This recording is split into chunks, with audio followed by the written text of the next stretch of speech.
गांधी तीर्थ, निसर्गाच्या सानिध्यात महात्मा गांधींच्या जीवनावरील जगातील पहिले मल्टीमीडिया म्युझियम. आजच भेट द्या. गांधी तीर्थ, जैन हिल्स, जळगाव. अधिक माहितीसाठी www.gandhifoundation.net वर विजिट करा. 2-3 महिन्यातच कोविड आला. मला जे काही करायचं ते मी प्रामाणिकपणाने त्याही वेळेला केलं. कोविड पासून सावध कसं राहायचं, काय काय करायचं हे मी तुम्हाला का सांगतोय, कारण त्या दरम्यानच्या काळात जे काही सर्वे होत होते त्या सर्वेमध्ये देशातील सर्वोत्तम 5 टॉप मुख्यमंत्र्यांमध्ये तुमच्या सगळ्यांच्या मेहनतीमुळे आणि तुम्ही दिलेल्या सहकार्यामुळे महाराष्ट्राच्या मुख्यमंत्र्यांना तो एक त्याच्यामध्ये ती गणना केली गेली. साहजिकच आहे, आत्ताचा विषय कोविड हा जरी असला तरी तो विषय मी घेऊन तुमच्यासमोर आलेलो नाही आहे. मी आलेलो आहे काही वेगळे मुद्दे घेऊन.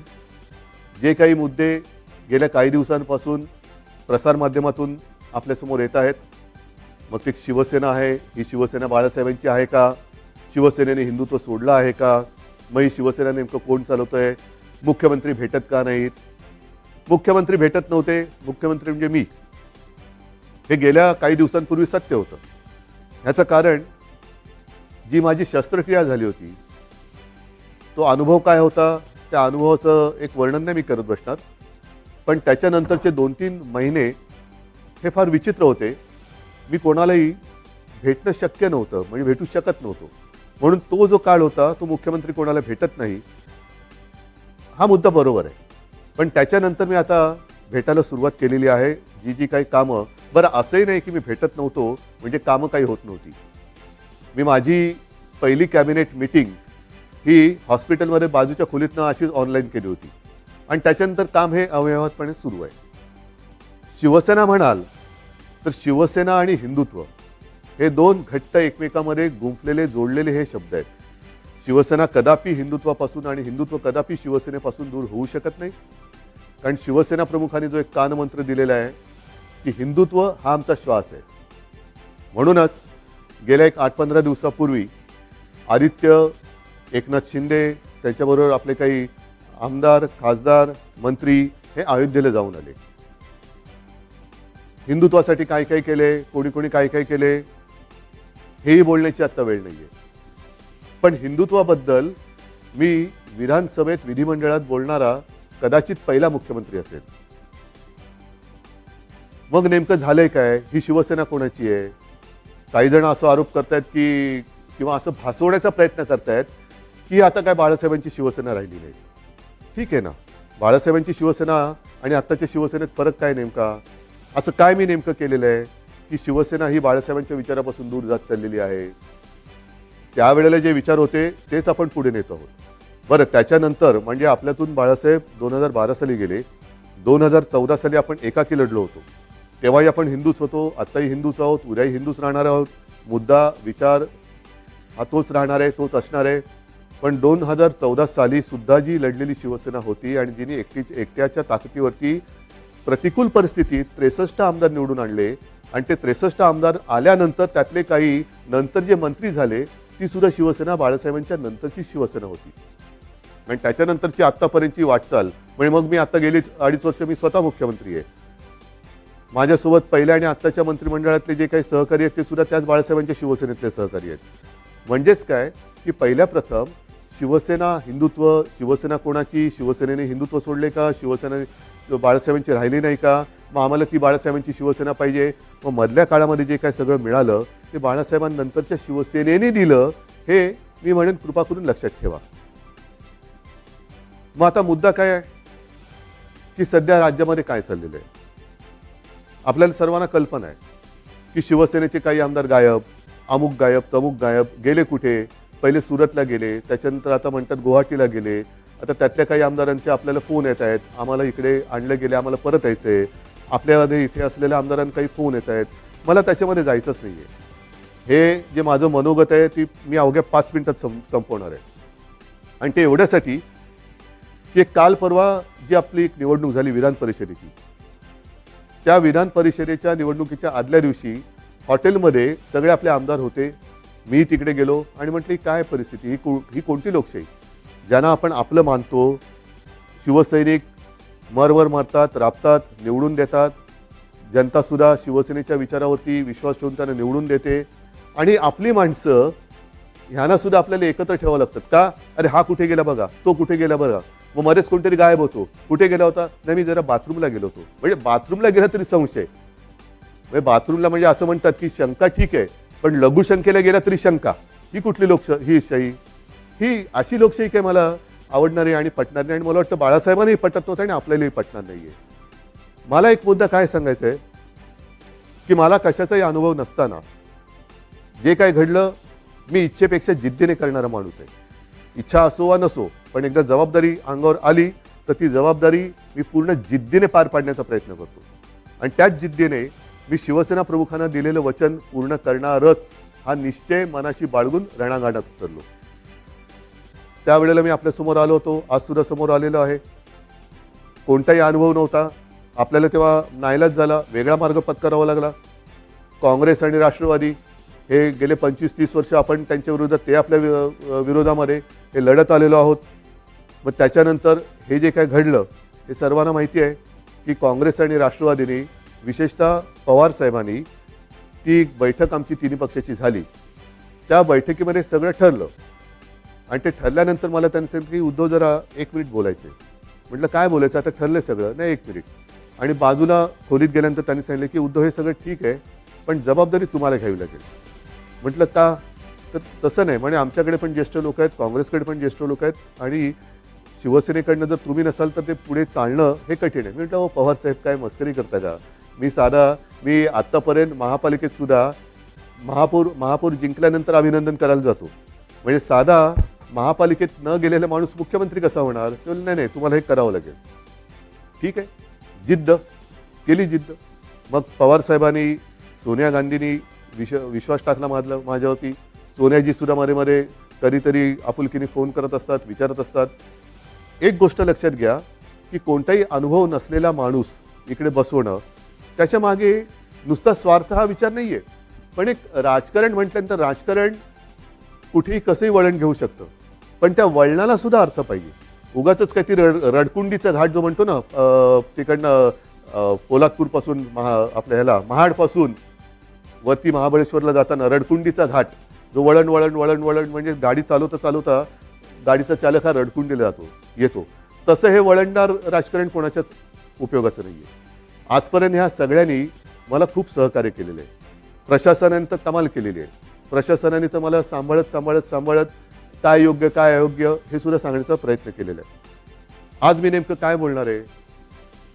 मला दुःख कशाचं झालेलं आहे, आश्चर्य कशाचं वाटलेलं आहे, धक्का कशाचा बसलेला आहे की काँग्रेस आणि राष्ट्रवादी म्हणाली की आम्हाला मुख्यमंत्रीपदी उद्धव ठाकरे नकोत.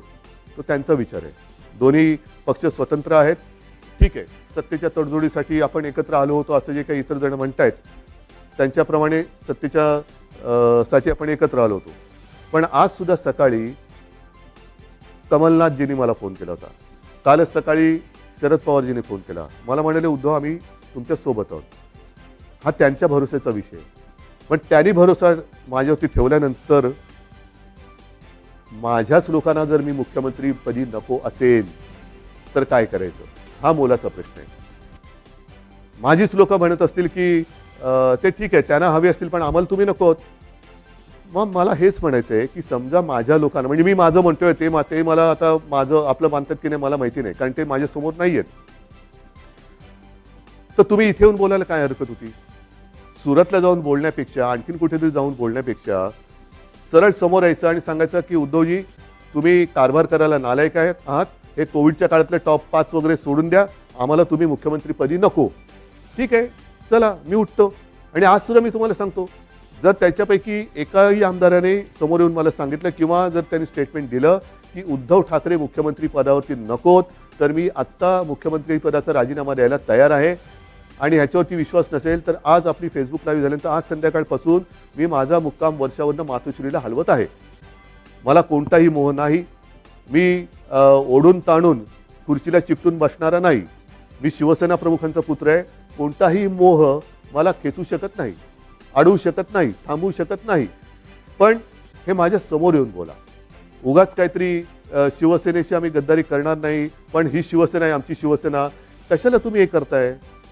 या सगळ्या करण्यावरनं नुकसान कोणाचं होतं आहे?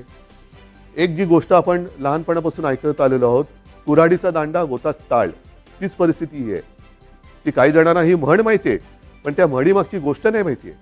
ती गोष्ट अशी आहे की एकदा एका जंगलामध्ये एक लाकूड तोड्या झाड तोडत होता, म्हणजे त्याच्या कुऱ्हाडीचे घावच घालत होता. सगळे पक्षी त्याच्यावरती राहणारे हे कासावीस झाले की रे आपला आसरा असलेले हे झाड आता तुटणार, कोलमडून पडणार. पण त्याहीपेक्षा हे घाव घालत असताना या झाडाला वेदना किती होत असतील, म्हणून ते पक्षी त्या झाडाशी बोलायला लागले. आपल्याला निसर्गाची भाषा येत नाही, पण निसर्ग एकमेकाशी एकमेकाच्या भाषेत बोलत असेल. तर पक्षी त्याच्याशी बोलायला लागले झाडाला की दादा तुला खूप दुखत असेल ना रे, खूप वेदना होत असतील ना रे, की तुझ्यावरती हे कुऱ्हाडीचे घाव पडत आहेत. झाडाने काय उत्तर द्यावं की मला वेदना होत आहेत, दुःख होतंय, पण ते घाव पडतात म्हणून होत नाहीये. तर हा लाकूड तोड्या ज्या कुऱ्हाडीने हे घाव घालतोय, त्या कुऱ्हाडीचं लाकूड हे माझ्या फांदीचं लाकूड आहे, त्याच्या मला वेदना जास्त होत आहेत, त्याच्या वेदना जास्त होत आहेत. हेच आज चाललेलं आहे, हेच आज चाललेलं आहे. कुऱ्हाडीचा दांडा हा आपला जे गोतास काळ म्हणजे आपली जी राजकारणातली जन्मदात्री आहे, शिवसेना आहे, तिच्यावरती तिचंच लाकूड वापरून घाव कोणी घालू नका. या समोर बसा, मी देतो राजीनामा. चला, मी तुमच्या हातामध्ये आज मी माझ्या राजीनाम्याचं पत्र तयार करून ठेवतो आहे. जे आमदार गायब आहेत किंवा त्याने गायब केलेलं आहे त्यांनी यावं आणि माझ्या राजीनाम्याचं पत्र घेऊन राजभवनमध्ये जावं. मी का नाही जात? कारण मला कोविड झालंय. त्यातून राज्यपाल महोदय म्हणाले की उद्धवजी को खुद को आने दो, चलो मैं भी आने के लिए तैयार हूं. मी यायला तयार आहे.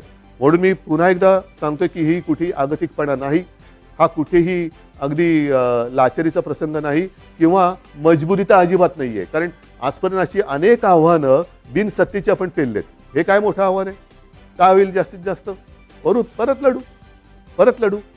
जोपर्यंत माझ्यासोबत शिवसेना प्रमुखांनी जोडून दिलेला साधा शिवसैनिक आहे, तोपर्यंत मी कोणत्याही संकटाला भीत नाही. मी आव्हानाला सामोरा जाणारा माणूस आहे. त्याच्यामुळे कोणतेही आव्हान हे घाबरून त्याला पाठ दाखवणारं नाही. हे जसं मी मुख्यमंत्री पदासाठी बोलतोय, तसंच मी आज माझ्या शिवसैनिकांना सुद्धा आवाहन करतोय. कारण का तरी शिवसेना बाळासाहेबांची शिवसेना राहिली नाही असं काही जे आरोप करतायत, त्याला सुद्धा माझ्याकडे उत्तर आहे. ज्या शिवसैनिकांना असं वाटत असेल की मी शिवसेनेचं नेतृत्व करायला नालायक आहे, त्याला मला सांगा, मी हेही पद सोडायला तयार आहे. मी शिवसेना पक्षप्रमुख पद पण सोडायला तयार आहे. पण हे सांगणारा विरोधक नाही. नाहीतर असे फडतूस लोक खूप आहेत, त्यांच्या सांगण्यावरनं किंवा त्यांच्या त्या काय ते ट्रेंडिंग ट्रोलिंग ट्विटर ह्याच्यासाठी मी काय त्यांना मी बांधलेलं नाही आहे. मी माझ्या शिवसैनिकाला बांधलेलं आहे. आणि शिवसैनिक सुद्धा या भानगडीत पडणारा नाही आहे, कारण तो फेस टू फेस संकटाला सामोरं जाणारा शिवसैनिक आहे. म्हणून त्यांनी सांगावं, मी दोन्ही पदं सोडायला तयार आहे. पण मी मुख्यमंत्रीपद सोडल्यानंतर जर शिवसेनेचा मुख्यमंत्री होत असेल, मला आनंदाने मान्य आहे. पण त्याही पलीकडे जाऊन केवळ मी मुख्यमंत्री नको, दुसरा कोणी असला तरी चालेल, पण शिवसेनेचा म्हणजे उद्धव ठाकरे मुख्यमंत्री नको, दुसरा कोणी चालेल, चला तेही मला मान्य आहे. पण एकदा मला समोर येऊन सांगा. हे इकडून तिकडून नाही, आमचं तुमच्याबद्दल काहीच म्हणणं नाही आहे. पण तसं नसेल तर जोपर्यंत मी खुर्ची अडवून ठेवले तोपर्यंत काय होणार? काहीच होणार नाही. म्हणून एकदा ठरवूया, तुम्ही या किंवा तिकडनं फोन करा आणि सांगा की तुमचं आम्ही फेसबुक लाईव्ह पाहिलं, चॅनलच्या माध्यमातून पाहिलं, फेसबुकच्या माध्यमातून पाहिलं, आम्हाला तिकडे यायला संकोच वाटतो, पण तुम्ही म्हणालात त्याच्याप्रमाणे तुम्ही आम्हाला नकोत, हे स्पष्ट सांगा. मी या क्षणाला मुख्यमंत्रीपद सोडायला तयार आहे. आणि म्हणून बांधवांनो आणि भगिनीनो, एकच सांगेन, शेवटी ही पदं येत असतात, पदं जात असतात. आयुष्याची कमाई काय? पदं नसतात. पदावरती बसल्यानंतर जे तुम्ही काही काम करता त्याच्यानंतर जनतेची प्रतिक्रिया काय असते, ही आयुष्याची कमाई असते. आणि या 2.5 वर्षामध्ये जे प्रेम तुम्ही मला दिलं, कुठे झाली हो आपली भेट? पण ह्याच माध्यमातून मी तुमच्याशी बोलत आलो. आणि अनेक जणांनी मला सांगितलं की उद्धवजी, तुम्ही बोलताना आमच्या कुटुंबातला एक माणूस आमच्याशी बोलतोय असं वाटतं. हे भाग्य मला नाही वाटत ह्याच्यापेक्षा आणखीन काय असू शकेल. ज्यांची ओळख पाळख नाही, दूर कुठेतरी राहतात, अगदी मुंबईत राहिले तरी भेटीचा कधी योग येईल असाही भाग नाही आहे. पण या माध्यमातून जेव्हा मी तुमच्याशी बोलतोय तेव्हा तुम्ही आमच्या कुटुंबातले वाटतात. हीच तर आयुष्याची कमाई आहे. आणि आयुष्याची कमाई माझ्यासाठी तरी भरपूर आहे. मुख्यमंत्रीपद हे तेव्हा अनपेक्षितपणाने आलं. आत्ता सुद्धा मी यायला चिकटून बसत नाहीये. जर तुम्ही सांगाल मी आत्ता त्याच्यावरनं पाय उतार तयार आहे. आणि हे माझं नाटक नाही, अजिबात नाटक नाही. कारण नाहीतर म्हणतील की काय हे असं करायचंच होतं. नाही, मला काय म्हणायचं आहे की तुम्ही संख्या किती कोणाकडे आहे हा गौण आहे विषय माझ्याकडे. शेवटी ही जी काही लोकशाही आहे त्या लोकशाहीमध्ये संख्या ज्यांच्याकडे अधिक असते तो जिंकतो. मग ती तुम्ही संख्या कशी जमवता? प्रेमाने जमवता, जोर जबरदस्तीने त्या धमक्या दटवण्या देऊन जमवता, हे नगण्य असतं. पण समोर उभी केल्यानंतर डोकी मोजली जातात आणि अविश्वास ठराव मंजूर किंवा अमंजूर होतो. मला मी ज्यांना माझे मानतो त्यांच्यापैकी किती जण तिकडे गेलेत, किती जण माझ्या विरुद्ध मतदान करतील, नाही. एकाने जरी माझ्या विरुद्ध मतदान केलं तरी ते माझ्यासाठी लाजिरवाणी गोष्ट आहे.